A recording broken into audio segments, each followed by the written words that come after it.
It's showtime. Welcome back to the EDC hour with Dirk and Alex. And we got a special guest for tonight, which I'm really excited about. I've known the guy for quite a while. Dirk's known him for quite a while. You've all probably known him for quite a while. We're going to be bringing on the good old Professor EDC. So any opening words, Dirk? No, I'm really glad and honored that Professor said he would join us. Had a little technical difficulties to get started with, but he's here now, and we'll bring him out. Professor, how are you, sir? Hey, guys. Welcome, Professor. We're glad to have you on. Longtime friend. Glad to have you. And what up, Knife Sergeant? Stacy Bolstered, Rocky Mountain Bear, Tennessee Mike. You know, all those people out there listening. Yeah, welcome everyone that's listening and watching later. We appreciate it. So, Professor, like every other YouTube live stream, we're going to start off with what are you carrying in your pocket? Okay. Well, first of all, I'd like to thank you both for the invitation. I'm a long-time follower from both of you, and we've met in different channels, like the Knife Junkie with Bob. Yep. And absolutely, you two are a couple of guys that I respect a lot, and I respect your opinions and your tastes. And so I'm so honored and really glad to hang out with you guys. So thank you for inviting me.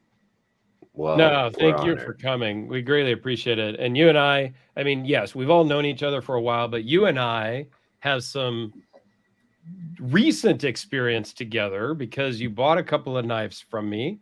Yep. And that's what really, I mean, Alex and I had always talked about having you on at some point, but the timing really worked out well because we just shipped some stuff to you. And I had no idea what it was going to take to ship some knives into Mexico. So it was a learning curve for me, which wasn't that hard. Wasn't a lot of hoops to go through, but there was a couple of things that I didn't know. So I thought, let's have you on and we can talk about some of the differences between collecting here in the United States, collecting in Mexico, shipping to other countries, because I've shipped to Canada, I've shipped to Poland, Alex has shipped places around the world. So I wanted to talk a little bit about that. And some of the stuff that you explained to me about getting knives in Mexico really kind of hit home. And I was like, I had no idea it was, one, costly for you to get knives in, because not only did I spend whatever it was, $30, $40 to ship the box, you then had to pay some money to pick it up, which I didn't realize. Extra taxes.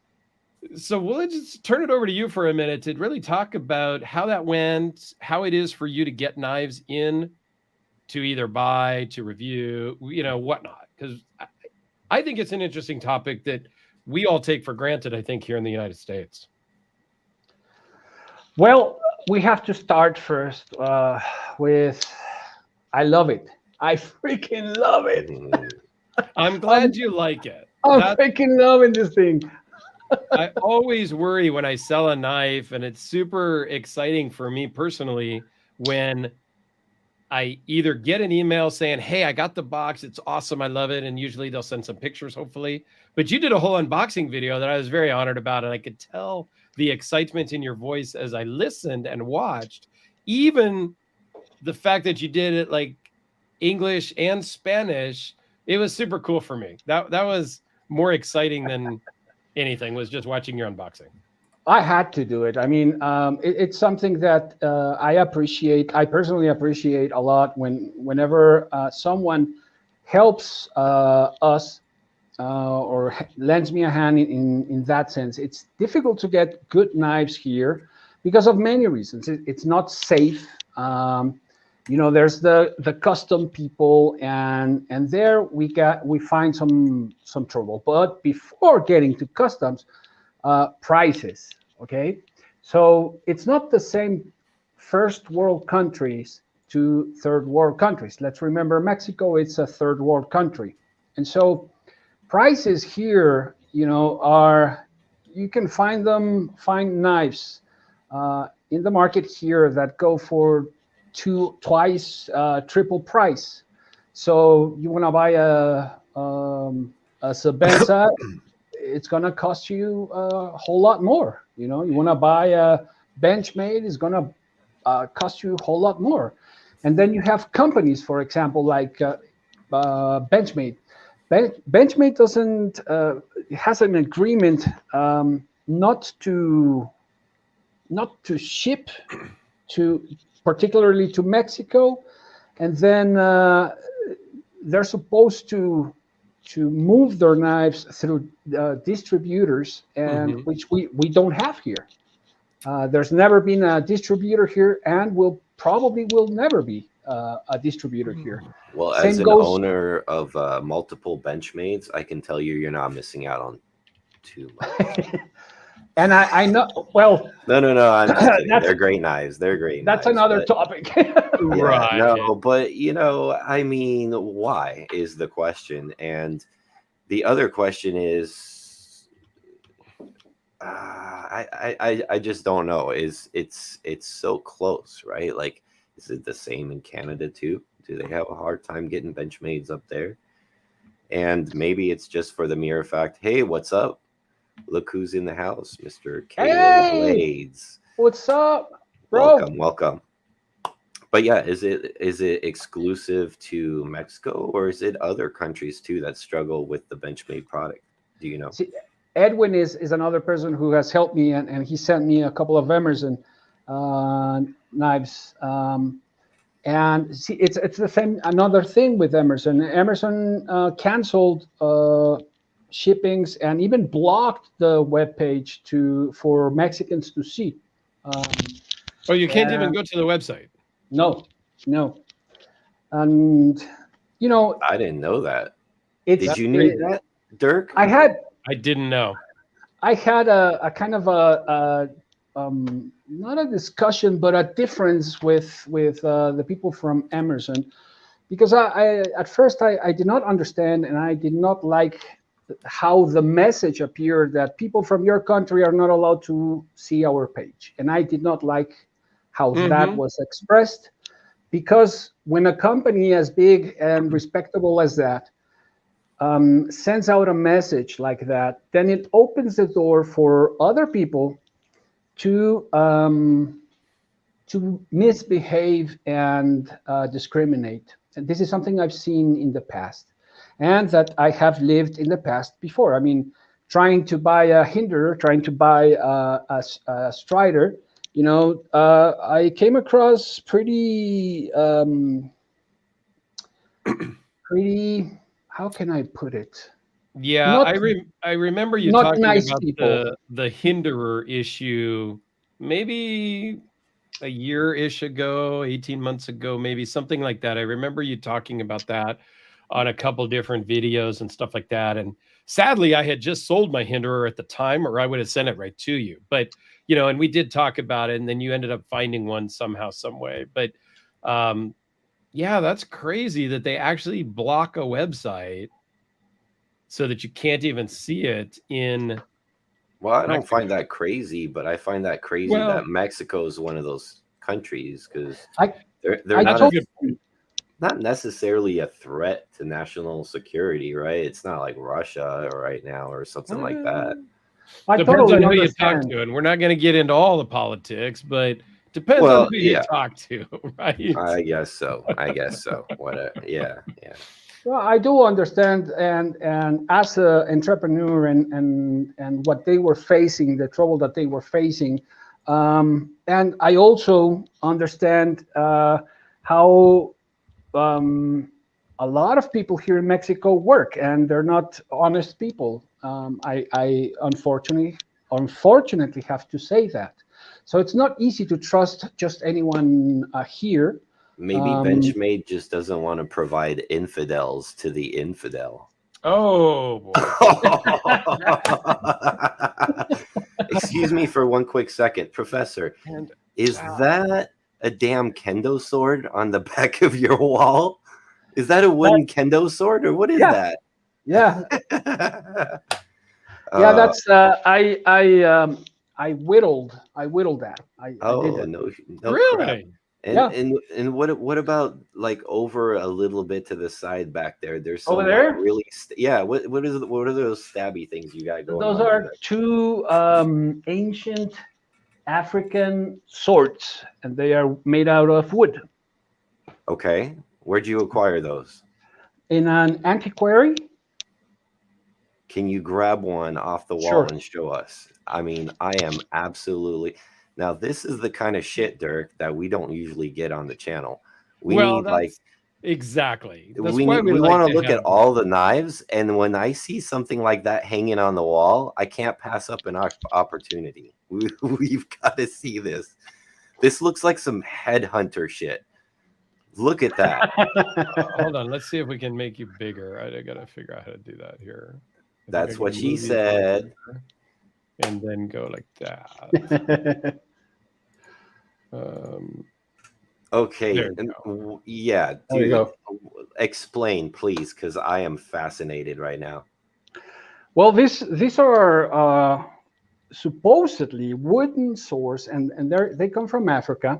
Mhm. This is the male representation. This is the female representation. I don't know from which tribe they come. These were a gift from a dear friend, and who got them in an antiquary. They are super intriguing, and I Yeah, like the that's fact cool. that they're the pair. I mean, dude, Yeah, yeah. are they actually? Do they have little like? Do they have little bevels like knives, or are they more like pokers? They're more like pokers, but they are very well, and they are old. I mean, They look uh, nicely carved. Look at that. they They are were beveled. very nicely carved. That's very thick behind the edge, wouldn't you say? Yeah, yeah. I'd say Right? more like an XM24. You know? Yeah. Funny enough, No, funny like enough that you say like even an XM18, because that is going to be the very point of my next knife review. That's just a more little sneak peek. more like what's it called, Dirk? The Frank Fisher, the huge one. Oh, he's The thinking of the Battle? Peacemaker, I Oh, think. the Phil Harvey Peacemaker? Yeah. yeah, the It's Peacemaker. back That's it. here. It's back here. It doesn't go very far. So, in other words, if you try to break into Professor EDC's house and rob him, I can guarantee you, if you don't get either poked by something really ritual and old, you will get whacked by a very long kendo style sword, or perhaps he will keep throwing rows of knives at you until he finally sticks one, and he's got plenty back there to throw. Yeah, so just don't try to break into his house. That's Yeah, awesome. I think part of Benchmade's issue, and this is a good point here, was credit card frauds and things like that. I mean, I get it, but you know, it's just sad that we're there, and a company has to kind of block an entire country. Like Yeah. Well, basically, why I'm not not? going to Why sell the not? whole country, Why not allow them to look at the product, right? and then find a then way to make to and then you put a find disclaimer that you do not export to this particular country due to Right. section blah blah blah. That would be to me more of something that would make more sense. The fact that you can't even see what like a Benchmade bug out looks like if you live in Mexico is kind of funny to me. I mean, but again, you know, I'm not here to get into the politics of the whole thing. No, I agree. But And you know, don't worry, Professor, because you got plenty of mules like me and Dirk to, you know, feed your Thank you, your guys. hobby. So yeah, so Stacy asks, what part of Mexico are you in, Professor? I'm in the central area, Stacy. I've also known Stacy for quite a long time, back from the beginning with Metal Complex. So Okay. I've also known Stacy for quite some time. So are you Very still nice. in the Pacific time zone, or are you in Mountain? This is Central Time. Central time. So 2 Central hours time. ahead. 2 hours. So it's Yeah. 7:15 there now. It's 7:15. Still the sun out and the heat horrible. Oh, has it been warm there? Yeah. Here, normal days go to from 102 to 108 Fahrenheit. Oh, no, thank you. It It was 93 here on Thursday, 93, 94. I thought I was going to die. I don't know. It's like the AC's running in here. It's a nice, good, like 67 degrees. Oh, man. And here we don't use AC. My nipples are getting kind of hard from how cold it's getting. I don't know. Generally, you don't see find the Wilson combat. You know, it's like combat. So well, in that sense, it's kind of, well, it's not kind of, it's very difficult, it's expensive, and at the same time it's it's dangerous because like I said, in the customs, when crossing border, sometimes there are people who do this work as mules, and you know, the customs officer stops you and he likes what you have, then you gotta I've lost a couple of knives like that. Kalo Blade says you need some GECs, Professor. What do you think about that? Oh, that's a. I got some paper tubes up here. Actually, I got like a couple rows of them right there. I love GECs, but they're so difficult to get. I've had a few. The Knife Junkie sent me some. Was my first experience with GEC, and nothing against GEC. I just am not a traditional guy. So you know what, Dirk? It was great though. I think he sent me like 6 or 7. So I did a bunch of videos on them, and I really appreciate them. I just don't know that I'm going to go and own any. See, I think for a guy like Dirk, you need to have like a good moderate size one like this. That fits his hand better, you know? Yeah. And he would like it a little bit better. But yeah, GCs is a niche thing, you know? And you got to oil these bad boys if you ever buy a GC. Oh, yeah. See, that's too much effort. Oil. So we've got, I'm going to totally butcher your name, and I'm sorry. Mr. Electronic will just say hello from Spain. Welcome. Radagas Electronic. That's Rafael. Rafael, that's his name. Well, thank you for joining. We appreciate that. And then we've got another friend of mine, NH Rick. He's looking to get his first Hellraiser tomorrow or Tuesday. Oh, yes. I mean, join the cult. I might have a Hellraiser here. I think I may have one too. I might have Dirk, a Hellraiser. You know, you are so guilty of that. Alex, you got one there? Come on now. Let's show. The D10 is so tough. I couldn't open it. Oh yeah, mine's got the deep carry clip, guys. Yeah. And the first of its kind. I love this clip. You know, when you turn the knife around like that, isn't it like the perfect silhouette of a Viking ship? But what if it was a deep carry? I never thought of that or saw that before, but yes. Here goes the dragon head. So this is the front of the ship. And here, right here, the shields. I like that. That's a great comment that I had never thought of before. And yes, we all know that Dirk loves Hellraisers. So NH please. And Dirk's responsible for all of them on the screen, by the way. Yeah. Right. Yeah. Blame that guy right there, up there. Blame that guy. And you know, like, I've known about this knife forever.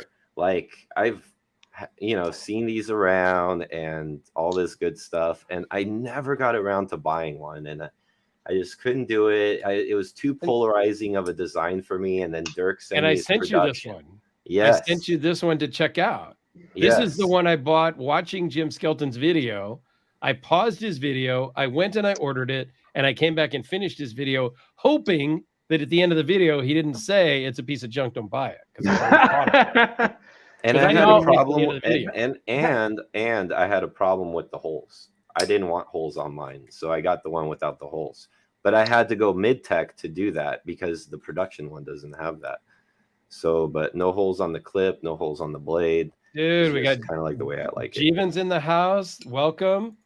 Eric Luther from Eric Luther Knives. Dude, thank you for joining. Oh, Hey guys. That is awesome. Speaking of I no longer the have Hellraiser, my Luther look at this, knives. Dirk. He got the brass one. Yes, he did. He showed me that. I saw some pictures of that. I was, Pretty cool. I'm sorry, not sorry. And then we got Jiro. Oh, Jiro's in the house too. Where?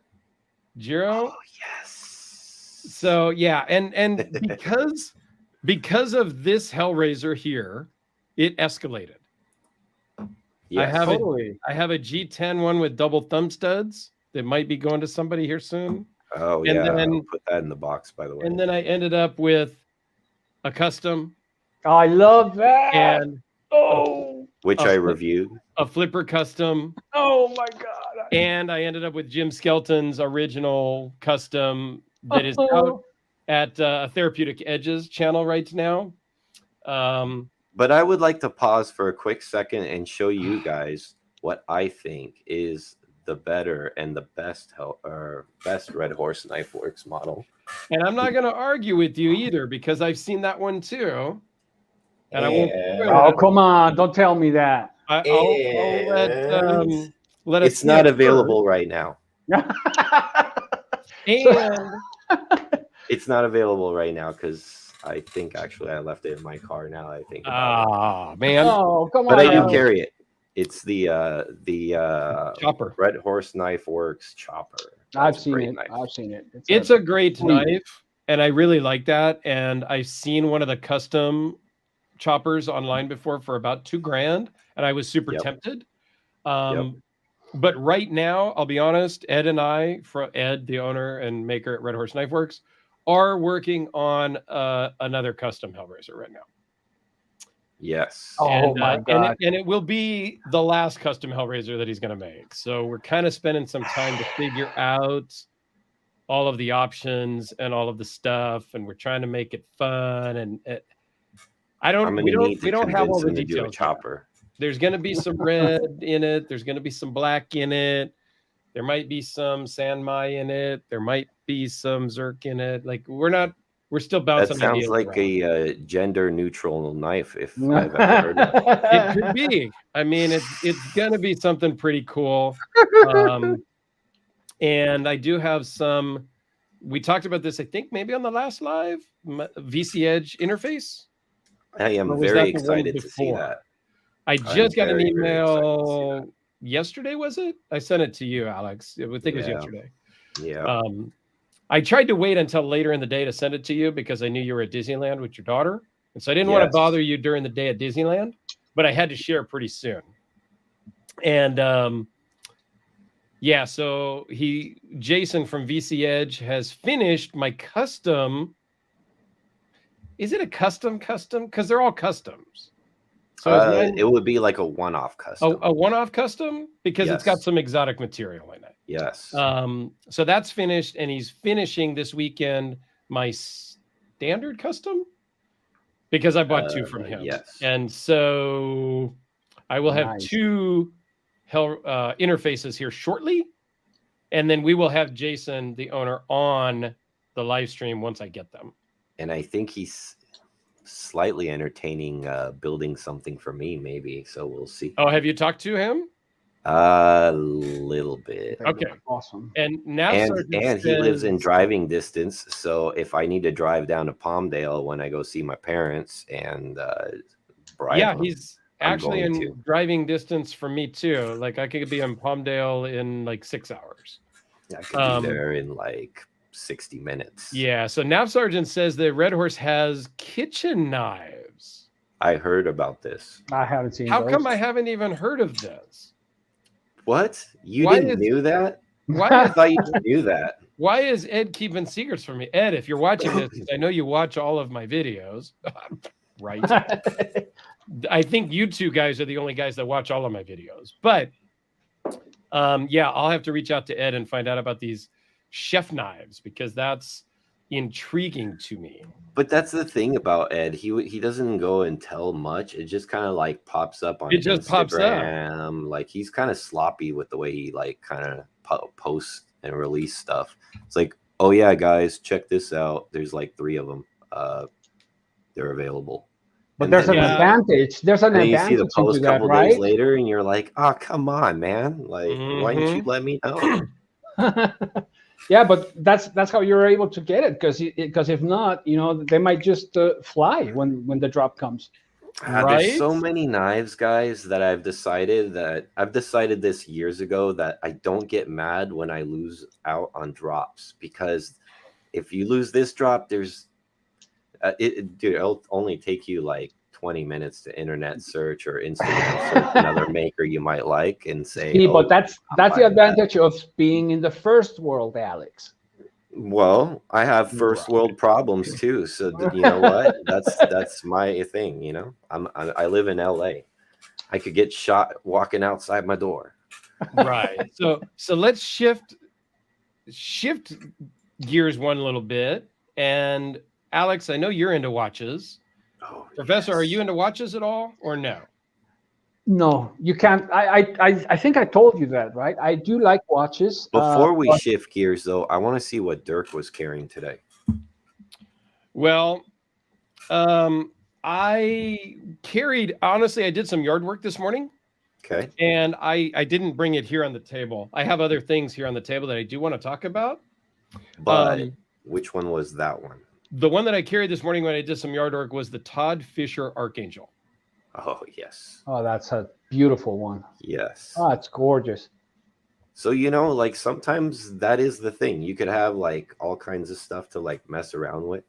Sometimes something very simple and easy to carry is nice too. So this is what I carried today. That's your post, right? Yeah, it's just a little slip joint. It's a little slip joint by Real Steel Knives. Real Steel, yeah. And it is designed by Poltergeist Blade Works, and I forget what the model's called, but we'll find out in just a second. And it's got kind of like a little weird, like it's got like a quarter stop right here, and then kind of finishes through. So you can close it one-handed, but it is definitely a two-handed opener. But it's got a little titanium pocket clip, which is nice. It's not the Luna, right? It's not the Luna. It's the Stella. That's what it is. Interesting enough, they send me a box in the it's the green carbon fiber stonewash one, but I actually bought the purple. So they gave me the right knife in the wrong box. Kind of shows you like how they package their stuff after they sell it. Yeah, those like you mentioned, Alex. I also enjoy simple things as well. And besides getting something much more difficult, I was able to get my hands on a Jason Guthrie Scout. That's one of Alex's favorites. It's one of the most perfect knives I've handled, I gotta say. You don't want to get me started on the Scout, man. I had to let it go. It's too expensive for me to keep, but it was a wonderful experience. But what Alex was saying before, if anybody wanted to come into my house, I usually sleep with this one right beside the Cold Steel. Yes, the Recon, right? Recon 1 in clip point. Love this thing. Love this thing. Yeah. Is that an XHP version or S35? S35. That means that's one of the newer ones. Yeah. I always found it interesting too. It was cool when they went from XHP, which everybody prefers, no doubt about that, even me. But S35 is a great steel. And when they went to S35, which is technically a bit newer, more premium steel to the guys who been around long enough, they didn't raise the price really. They kept the price the same, which I thought was really, really cool and good of them. Cool company. I used to think that the XHP, well, I'm going to be I used to prefer the XHP over the S35, but then I have the Code 4 in XHP, Okay. and then the Tanto in S35. That's nice. And Lockback. this one, the XHP was a bit chippy. And That's what it is. It's a bit of a harder steel, so it holds an edge better. Whereas the S35 is going to roll, where you can kind of save it yeah, and bring it back to life. That's the whole idea about S35. It's actually the same problem S30 had, and that's what S35 was the improvement over with the, between the two when Chris Reeve developed it. But I still prefer XHP myself because I prefer the edge retention. But this edge retention is pretty good. I use this to cut leather for my leather straps. So this receives a harder, a tougher use and holds an edge very well. And that's a good comparison too, because that's the same company doing the two different steels with probably the similar heat treat protocol machinery. Right. So that's a good comparison of the two. And it technically, the way you described your use, it's doing exactly what it was designed to do. Yes. And a quick comment here we'll interject from Justin Credible. Justin. That's a sweet name. Dude, there was That's a guy at my old job. His name was Justin. And his self-given nickname was Just Incredible because he was kind of full of himself. Great guy, super smart, but he was, so he gave himself the Just Incredible name. Anyway, does anyone know if the most recent pre-order from last week of VC Interface comes with the new pocket clip Jason has been working on? I am 99% sure it does come with the new pocket clip because that was one of, when I did a review a couple of months ago, like in November maybe, one of my issues with the interface was the pocket clip was a little too tight for me. So it kind of pulled on my pocket as I pulled it out. You'd never lose it, but it was a little too strong. And I talked to Jason about that. And he said he was actually working on a new pocket clip that was like 30% less retention, maybe. And we know that Dirk is a huge pocket clip guy. Yeah, I do have a little stickler for pocket clips. And that also helped in the weight reduction. So this is like a almost 4-inch bladed knife. Okay. For those of you that are not familiar with them. Hey. It's basically 95%, well, I don't know, 90% carbon fiber. And it's a 3 3/4-inch blade, I believe. And it's the old original version was 1.7 ounces. The newest version is 1.6 ounces. See, for a minute. It's really quite, I'm very excited to see this knife of yours, Dirk, because Dirk, in like fashion, like we do of each other, we don't really hold like that many secrets about what we're buying. We're actually usually the first to know each other's stuff. And then so he shows me the email, and I've seen several as this project is developing, because I want to describe this as a project, guys. And it is, he looks more excited about it than Dirk is. I mean, this thing must have come out nuts is all I'm saying. Jason's pretty excited about it. Excuse me. And yes, it was a project because he had something that was on his website that was super kind of one-off custom with some exotic materials. And so I asked him, I said, look, can you make me one that is going to be kind of off the charts? I want something over the top. And he said, sure. He goes, what kind of budget? Like, do you want it under $5,000, under $7,000? Like, where do you want it to fall? And I'm like, okay, maybe. Wait. Can it go $7,000? Well, I don't know. He said as we add materials and stuff, the price can go up. I said, I don't want it to be over $5,000. Like, I want it to be reasonable. Now, the standard customs are $855, I think, on the last drop. Somebody might correct me. I think it was $855 for a standard one. So I have a standard one coming. And then I have the custom one, which we talked about some materials, talked about some colored anodizing and stuff, and he sent me a rendering. That's all I've seen. He asked me during the process if I wanted to see progress pictures, and I said yes, but no. I said, take all the pictures, and once I get the knife, then email me all the pictures so that I can put it together in a, video, like, kind of a progression, like a build video. So I've not seen anything, and I think it's killing him not to send me pictures because I get the feeling like he's super excited. I will just say it's, 9, 8. It's more expensive than a standard one by maybe 4-ish times, give or take. So it's under $5,000, but it's over $3,000. I'll just say that. Oh, thinking about custom. Hey, there he is. Sorry, Dirk. Wanted to ask. Yeah, please ask, and then we'll talk about this. You guys have received crap customs that you've made. Both of you have participated with custom makers, right? Yes. And so you know how you're putting together the knife and when it's gonna come.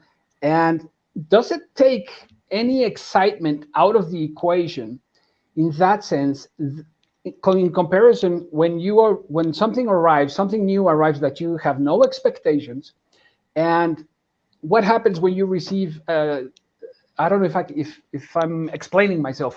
Does it take out of the equation excitement when you already know, when you have already putting together the knife with the knife maker, in comparison when you receive something you didn't have any expectations on? So you're basically saying, is it still as exciting to know? Is the knife still as exciting when you've seen it before you actually receive it, or does that take some of the excitement out of it? Yeah. Okay, so the answer to your question is, for me, is absolutely not, because a lot of times when I tell a maker, like, I already know what I'm going to ask VC Edge to make for me when I get around to it, but I'm already like going to put money aside for that because I know it's going to be expensive. But for example, like, I already pictured it. I already know what it looks like. I already seen it in my head. Like, I'm one of those visual picture people where like I could tell you exactly what it's going to look like. Like, I've already seen it before I build it. My scout, when I did that, I already knew exactly what it was going to look like. And it's that moment when I even get the picture from the maker. I want the picture even before the knife gets here, because I want to see if the vision I executed came to a reality, or was it a bad choice on my part and it just botched it, right? Like, so when it finally comes to view, I'm like, yes, that is exactly what I envisioned. And when it gets in the hand and with a little natural light and a little bit more, glow and texturalize it, I'm still just as excited as if I never knew it was coming, because it's a build-up thing for me. But my expectations are kept real. So it depends on the individual, because if somebody thinks everything is a grail, then throw that out the window, because what they're going to do is they're going to get, either, like you said, they're going to get so excited that before it became this huge built-up thing that they saw Nick Shabazz or whoever said this is the cream of the cream, and then all of a sudden they get it and they're like, well, this is nice, but the cream of the cream, maybe not necessarily. I don't know, like he said, it's ergonomic, but my hand doesn't fit it quite right. And then that's when you start learning about knives and becoming like where you've held a bunch and you start kind of getting the idea after a while, right? Yeah, and we'll talk about grail for just a second. Okay, we all know, I don't know if we all know, I had a grail knife. I still have one grail knife, and I have accomplished my grail knife. Okay, and that's the Frank Fisher Battle. Full dress. This changed me in collecting when I bought this almost, was it a year ago or 2 years ago? I don't remember now. It changed me. I didn't buy another knife for probably 9 months. I didn't even buy one. Nothing excited me. Now, I'm not going to say that the VC Edge is another grail because I still have just that one grail. I've accomplished my grail. But when I got a VC Edge in to review, I was really blown away. So it's something else that you got excited about, right? I did Like get it's excited another about step. it. It's up until the custom Hellraisers, I wasn't really excited about knives again. When I had an opportunity to buy the custom Hellraisers, I jumped on it and was excited. But the question to you, Dirk, is it different now that that battle you bought because somebody already built the perfect one? Like I can even agree, like there's nothing better on that knife to add to it. Like you couldn't add value unless you wanted to make something 24 karat gold on it, right? Right. Like it's pretty much fully built. So, yeah. A funny thing is, I just actually talked to the original guy who commissioned this knife. Okay. And it was supposed to be fancier. Is that possible? Oh my. He commented on one of my YouTube videos, and then we started messaging back and forth on Instagram, and he sent me a bunch of build pictures. I think I got like 35 build pictures now. It's awesome. Nice. There were a few things that he wanted that he didn't get. He wanted 4 layers of this instead of 3 layers, some of that stuff. Okay, but now you're like splitting hairs. Hair, like, right? Yeah. But my question to you is, the difference is that knife was already built, and it's a knife, granted, that I probably would have bought already built, and I like to build my own knives, right? So is this now VC Edge a different experience now that you have, I guess you could say, your own like Picasso painting you're putting together on your own in collaboration with Jason, the maker? And now when you get it, you're going to be like, this is even going to be more your knife, in my opinion, than that knife. Yes and no. Okay. I'll be honest. I'm nervous because I had input in it. And like you and I have talked about, Alex, I just buy knives that are already built because I don't know that I'm smart enough but you got Jason guiding you, so no problem. Don't worry about that. Materials that are going to work together. So I'm nervous about it. I mean, I was until I got the email from Jason that said it was over the top and he was impressed with himself and all of this. So I think we picked the right build. But like that's why I'm having trouble with Ed on my custom Hellraiser, because I don't know what's going to look right and be right. Well, I'm going to help you with that one.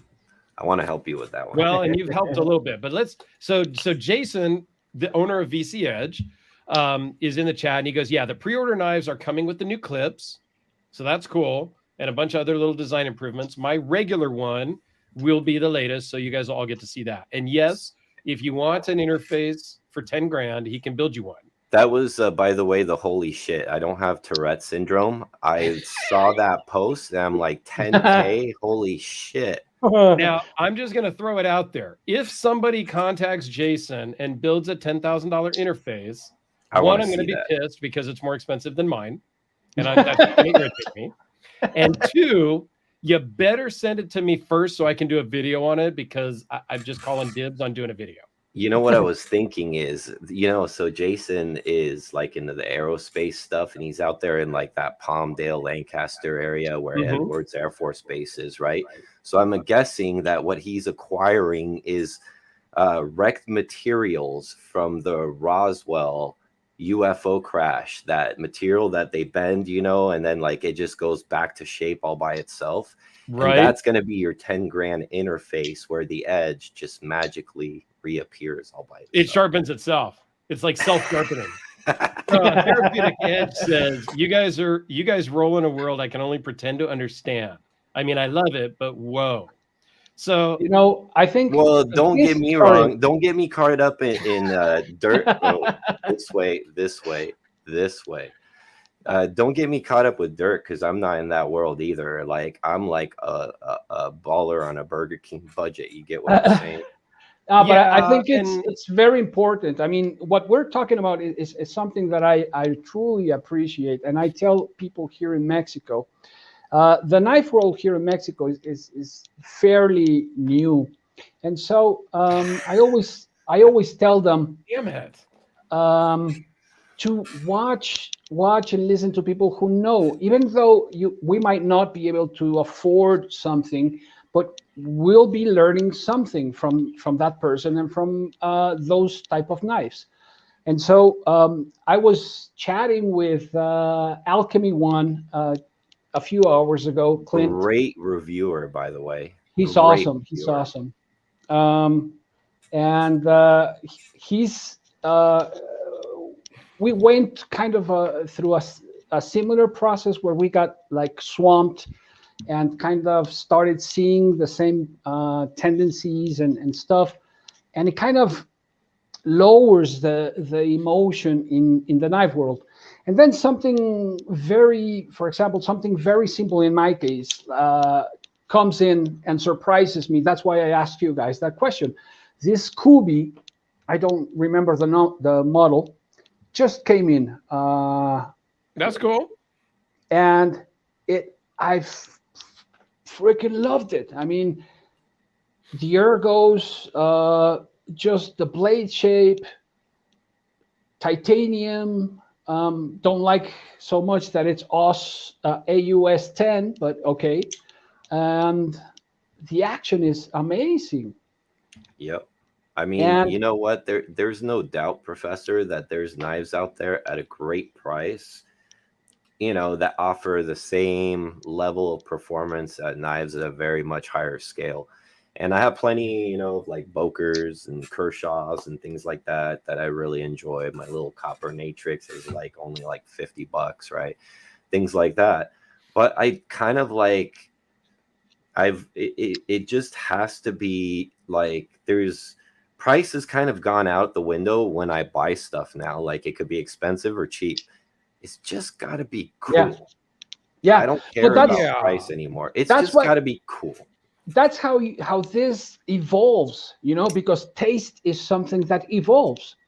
And so we each have our own different path, but through our own paths, because of the knives that go through our hands and all, we evolve in a different way. And exchanging information and talking to each other like this is a feedback that is so important, and that I think it should be valued, because it gives hints. At least that's how I've learned from other people who know a lot. I like this one right here. I'll never own a Ferrari, but it's still amazing to see them, learn how they're made, what the materials, advancements. Yeah, and exactly. This is going to segue to something that Dirk was going to bring up pretty soon, which I want to answer one more comment before we segue into watches, because I know like we should do that. I want to. But we got some knives to talk about still too, so we can, I just wanted to touch on watches a little bit. Yeah, so do I, for sure. But with watches, I'm kind of new. I'm like entering. By the way, I'm going to ask for some advice later, talking about that regarding my channel. But I've learned that like I am looking at Breitlings, I am looking at Rolexes, I am learning about Omegas, and I am nowhere near in that arena, guys. Like nowhere. I'm playing with like affordable Swiss watches, Certinas. I'm playing with Tissot's. I'm playing with Hamiltons, things like that right now. I'm Seikos. I'm at that level, right? But I'm still loving learning about the Speedmaster, about the heritage, about the history, about all these watchmakers that are just absolutely amazing to me. So that is a great point you brought up, Scott, and I agree with that. What do you guys think? And really, my advice, and it always has been, is don't try to keep up with the Joneses. Buy what you like. Like, that's why my channel is, I'm not going to say it's different than everybody else's, but I think it's a little different because I show knives in the $10 range all the way up to $10,000 range. And I own them in that same range. That's what I own. All the knives I show are not mine. I couldn't do 1 or 2 videos every day with my own collection. That'd be ridiculous. But I'll show everybody's knives that wants to loan them in, but I own everything in that $10,000 to $10,000 range also, because that's where I'm at with my knife collecting. I like the whole gamut.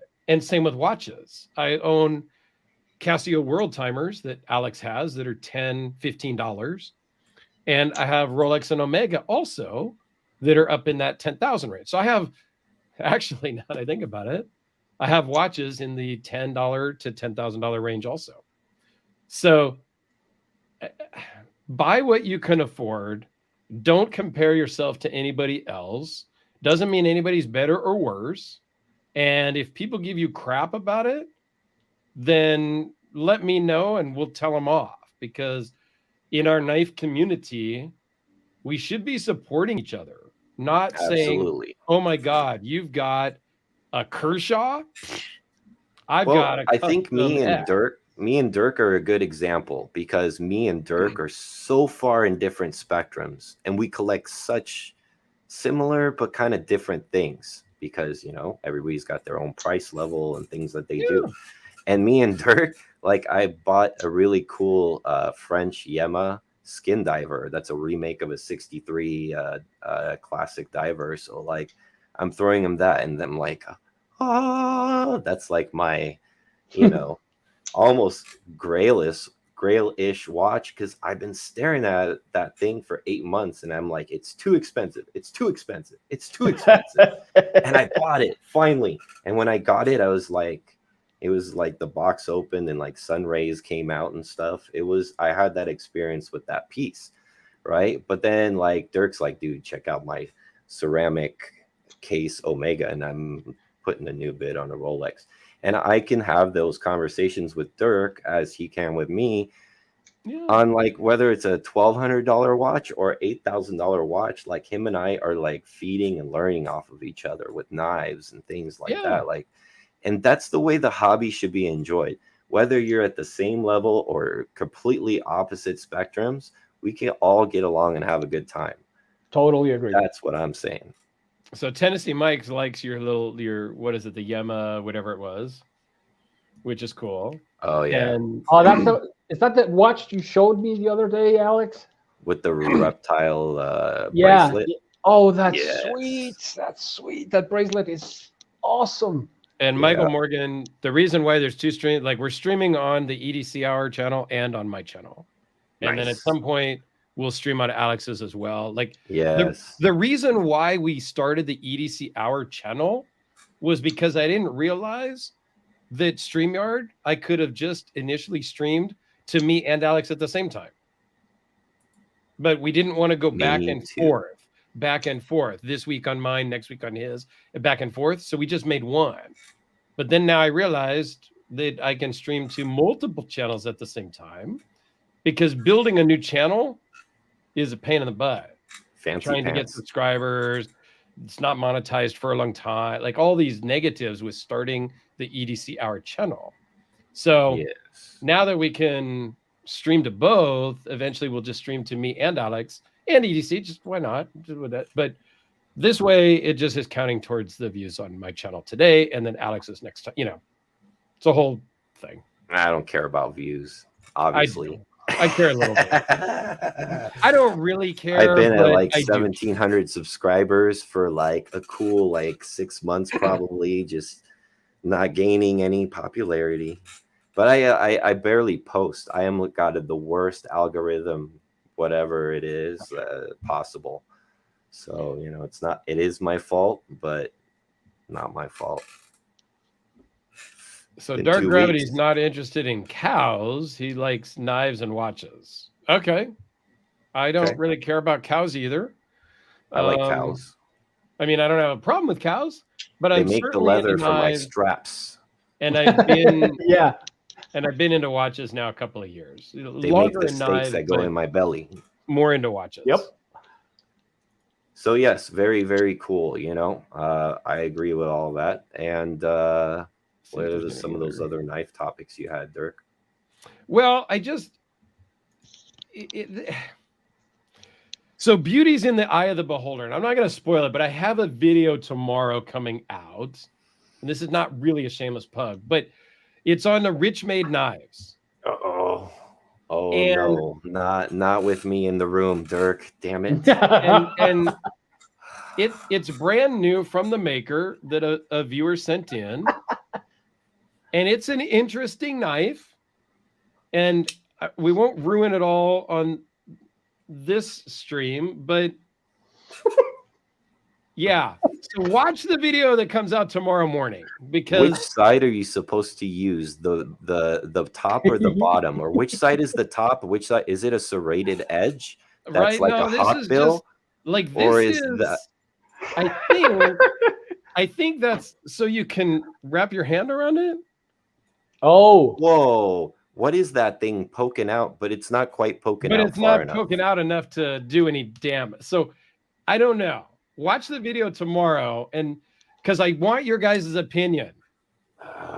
Is it beauty or is it the beast? with things like that, it contrasts a lot. I had an artistic upbringing, and so it contrasts a lot with painting and some of the art that you see today, contemporary modern art. You can't It really. looks like the guy had a stroke. That's what it looks like.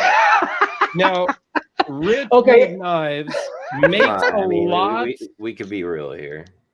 Rich Made Knives actually makes all of his knives are very unique looking. Okay, and again, we did talk about not judging people on their affordable knives. I judge versus the everyone. ones. But this one, I don't know. Now Sergeant says he likes weird stuff. Okay. I like weird stuff too, actually. Yeah, me too. But I don't know what this cost, and I didn't even talk about that in the video. It's already filmed and it's uploaded and all that. Is that right? Know what it costs. Is that how much that thing costs? That I do not know. I don't know what it costs. $900. Dark Gravity. I have 2 Planet Oceans. If you got any questions, shoot me a message. I love them both. And I have an Omega AD in Napa who gives discounts and works with people and ships stuff all around the country to friends of mine that have bought stuff. So if you're looking for a deal on something new, hit me up. Just a shameless plug to Creations Fine Jewelers in Napa. Great guys. I love the owner. And so, yeah, there you go. Just in case you need help. And yes, I agree, Texas. Absolutely. I don't mean to be a dick about it, but I kind of do. But that's just me. That's the way I deliver my stuff. But continue, Dirk.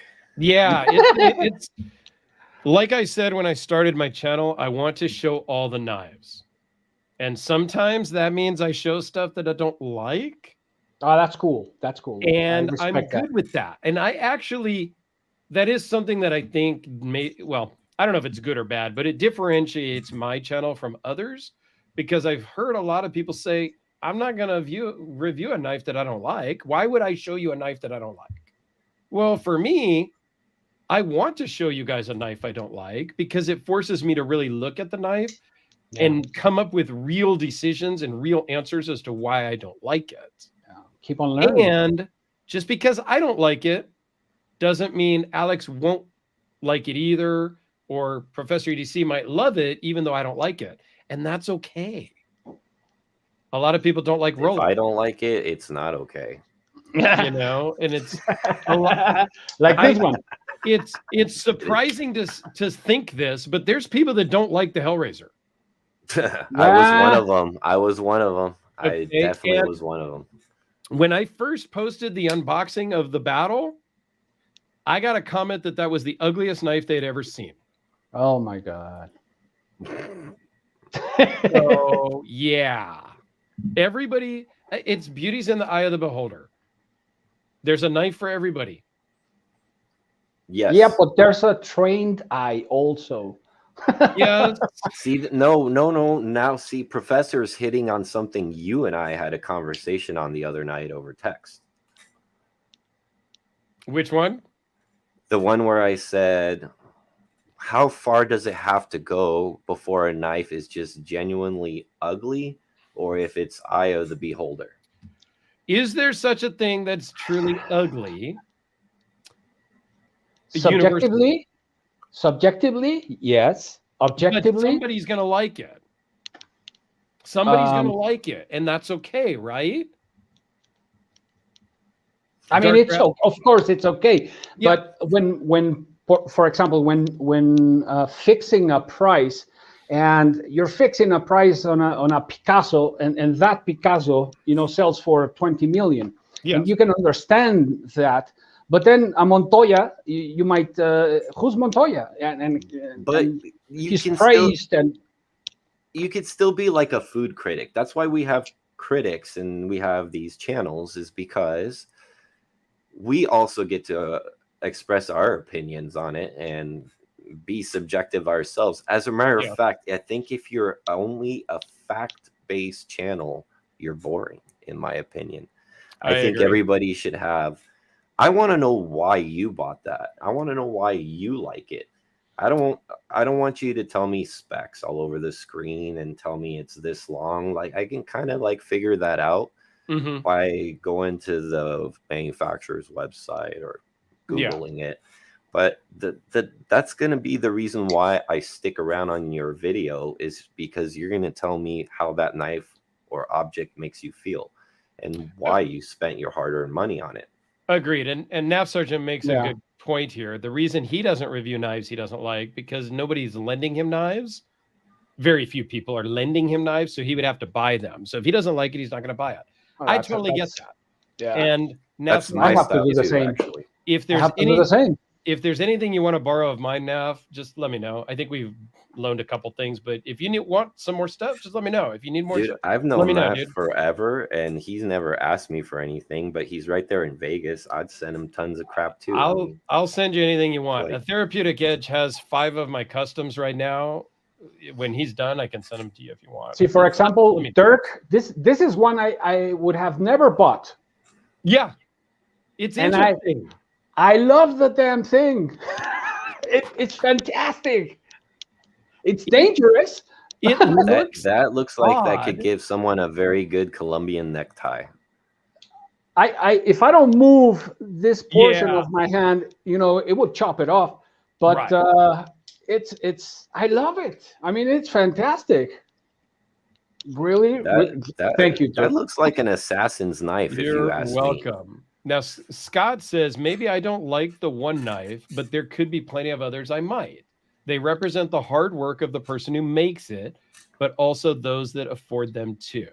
So I think that's great. Like, we shouldn't judge knives necessarily. Now, if there's a problem with the knife, like it's lock fails or the pocket clip doesn't work in your pocket, things like that. That's very objective and boom, boom, boom. Yes, this is wrong. This is wrong. This is wrong. But the looks, like, don't judge. And don't judge a book by its cover. I mean, you can say that it's not for you, right? I mean, it's something that you don't like, that it doesn't resonate with your taste, but it might be for others, And as long, I think, as you may criticize in a positive and a decent manner. Very recently, I talked about toxic YouTubers. Oh yes, and there are some of those out there. I don't. I'm one of them. I'm one of them, guys. No, you're not, Alex. And Tennessee Mike says, that's why state of the collections are interesting to him, is because he gets to see the creators, as YouTube guys, where we put our money, right? Because my state of the collections are knives that I own, not stuff that's loaned in, of course, because it's my collection. And I recently did one for all my knives, and I did one for my watches every so often. And I think that's a great point, because it does show, and I didn't even think about that, Tennessee Mike. It shows everybody what I spend my money on and what I've kept in my collection for, a while. I think that's great.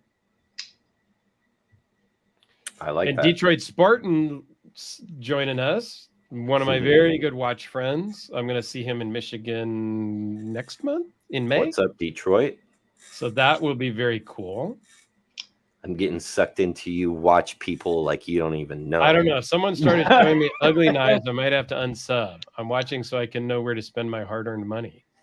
It's actually good to watch even ugly knives, because you may learn something. And again, like the Hellraiser for me, I thought it was terrible until I got accustomed to it and started appreciating its ugliness. It's like my folding Todd Sweeney knife is what it is. And I get Texas Longhorn's point here is he doesn't want to see a bunch of ugly knives on somebody's channel. All right, I get it. He's looking for stuff that he wants to buy. That's a great point too. Jiro, fat and ugly knives need love too. By the way, I want to give a huge shout out to Jiro because Jiro is a very good friend to both me and Dirk and a very, very tasteful collector of knives and watches. Yes, and, Jiro's a good guy. And yeah, absolutely. And Jiro, I'm going to be in Utah at the end of April. So I'll hit you up and maybe we can get together for dinner or something.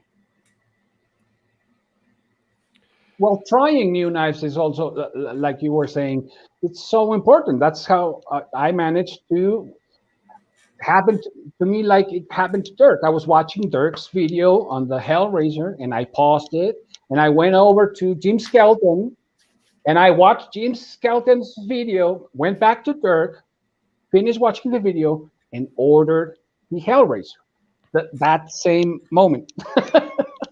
Yeah, and I'm not suggesting everybody just order everything that, you see somebody talk about on YouTube, but give it a shot. Sometimes don't judge a book by its cover. If you see an ugly knife on my channel, please don't unsubscribe, please. I have not that many subscribers anyway. Yeah, or else Dirk's going to lose everybody tomorrow. This is coming out tomorrow, and I think it's kind of an ugly knife personally. So don't unsubscribe because the video is coming tomorrow morning, 6 a.m. I want to stop for a quick second though and defend that knife just a little bit and hold it up, Dirk. Oh my God. I just want to defend it just a little bit because the devil's attorney. So now one thing I do want to say, because I've seen this guy make knives for years, is that is one of his nicer looking ones that I've seen compared to like the Ratchet model and some of the other stuff he's done is very crazy. Now, if that thing is $900, the reason why I would say that's not even subjective is because it's a titanium frame lock that's been anodized and it's been fairly sculpted, right? Yes. But at the same time, if you're going to put that knife, regardless of how ugly or good looking it is or whatnot, then put it up against something kind of in the similar category, which to me would be like a, what's that South African Andre de VA? Yes. Right? So Andre de VA makes those classic pocket butchers with like frag patterns and things like that. I think that's a good comparison for a knife like that, which were $585, $450. And I don't know the price. I will try to find out the price and put it in the comments of the video tomorrow. I want to know before you make that video. I will reach out to the owner and ask him how much it was tonight after the stream. It's JD is one of the subscribers on my channel. And this was the first knife that he ever sent in for loan. So I tried to be nice in the video and just as you should be. I try to keep my video. I don't have it in for loan, so I can just talk smack because I don't pull my punches. I'm gonna tell you guys where the rubber really meets the road. I try to be very honest in all the videos I do. I don't try to be the hype man and just say something's great when I don't think it really is. I don't want you to like Dirk use my Amazon link for everything and all that stuff. I'm just an average guy. Alex and I, just two average guys. We have our day jobs and we're just here to have some fun on YouTube and show all the knives. Yeah, and it's so obvious when Dirk doesn't like something. It always cracks me up because he's like trying not to make it obvious, but it's like his tone of voice is like, yeah, so this one's 3.2 inches, and it's I'm not doing the specs anymore. I'm gonna put the specs down in the descriptions now. Okay. It's gonna go like this now. This one's interesting, and it's fits in the hand okay, and I try to find good. I try to find good in every knife, and I also tried to find some bad in every knife because there is no perfect knife. There's going to be something you can nitpick on every single knife.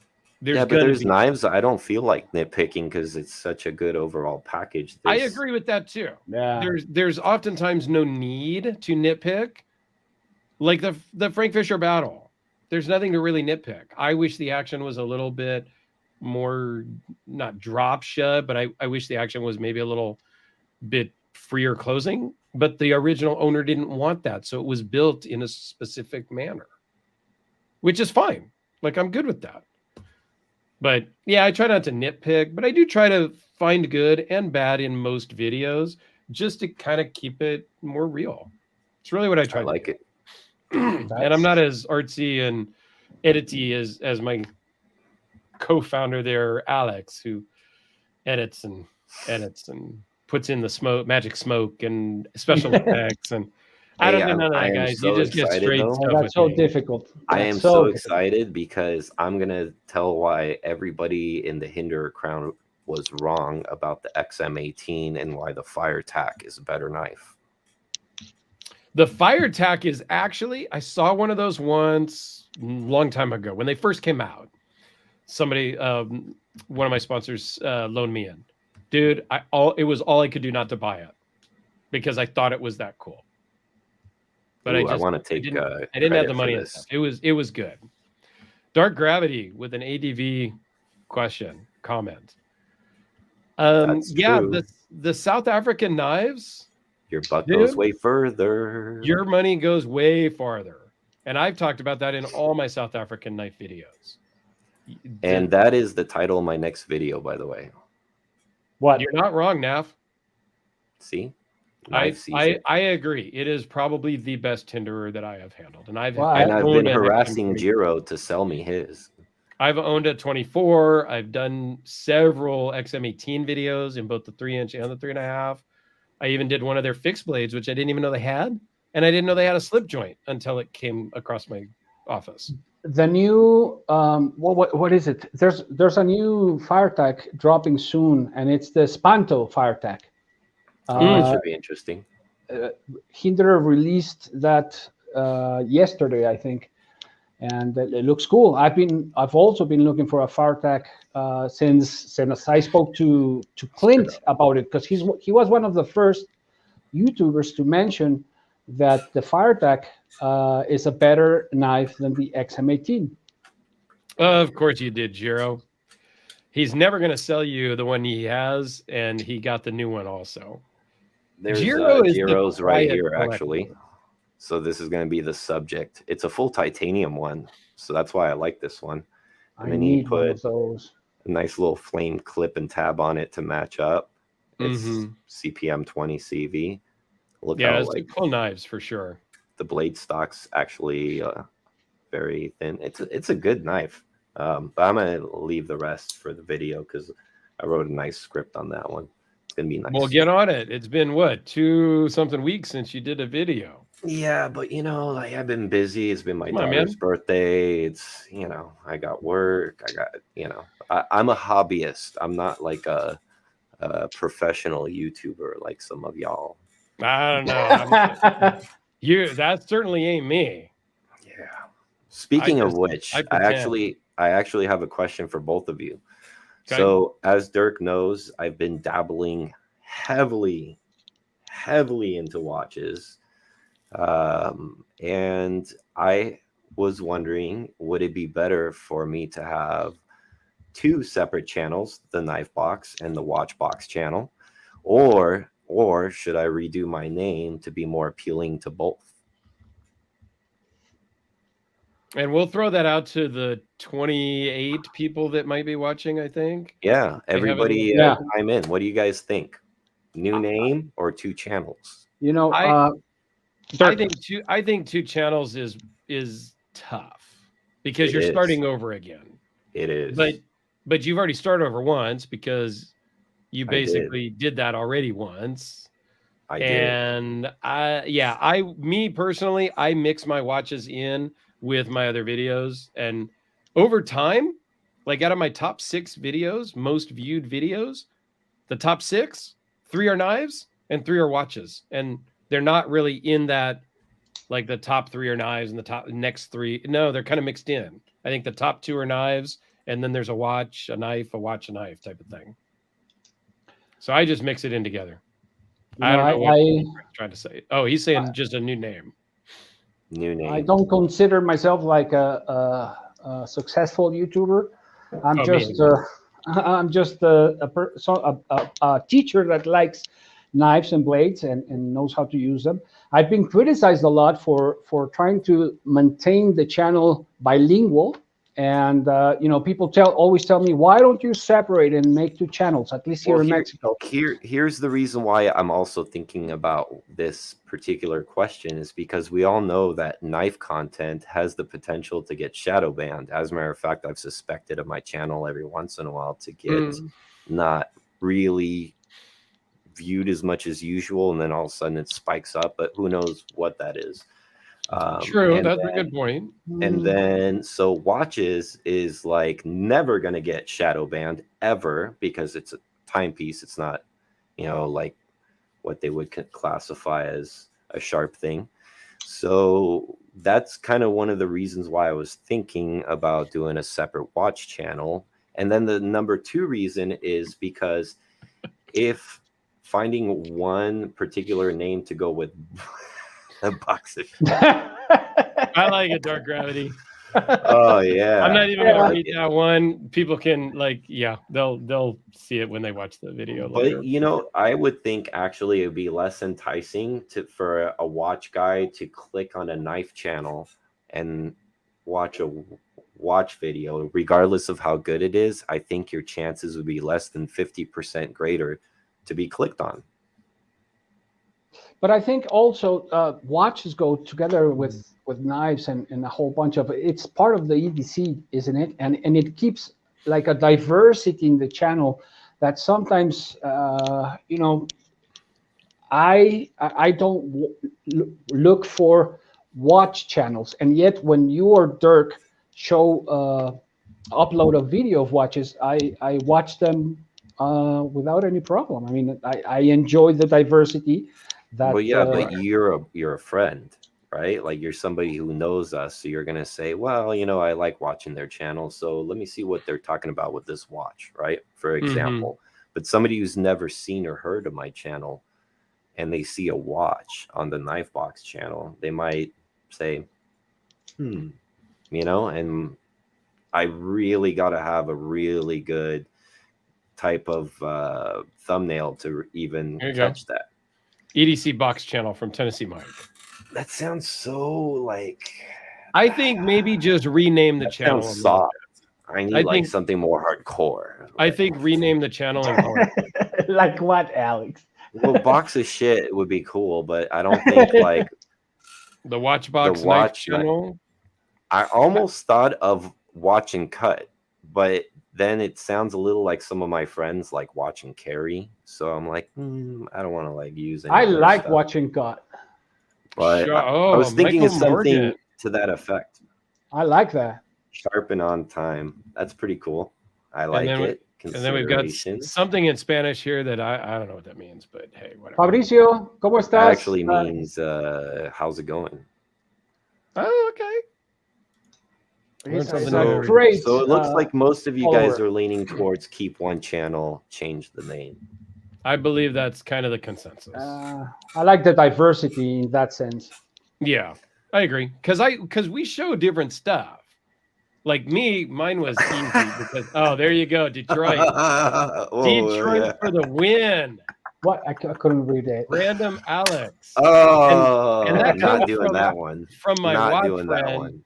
My watch friend, Random Rob, which is a channel with like 60,000 subs, by the way. It's not a small channel either. Is he at 70 almost already now or something? Yeah, probably. He's up there. He'll hit 100 in 2022. I bet you.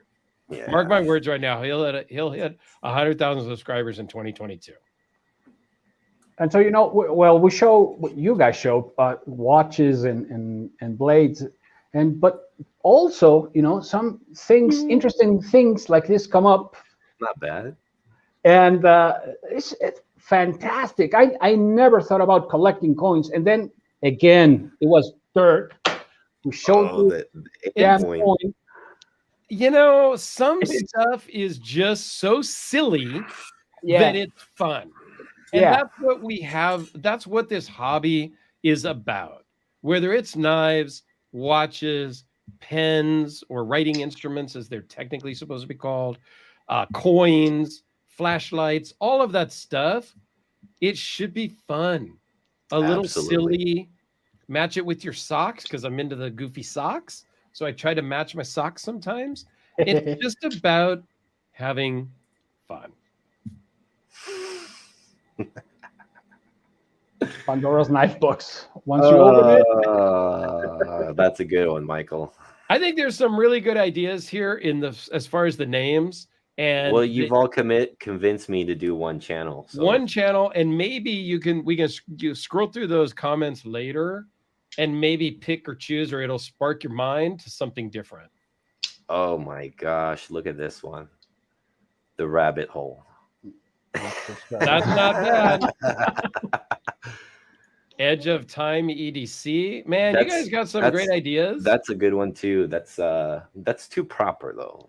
You know, like I would need like a British accent to sport that name. Yeah, probably. That's poetic. That's poetic. Yeah, like King Arthur in the Edge of Time. All right. Well, that's sweet.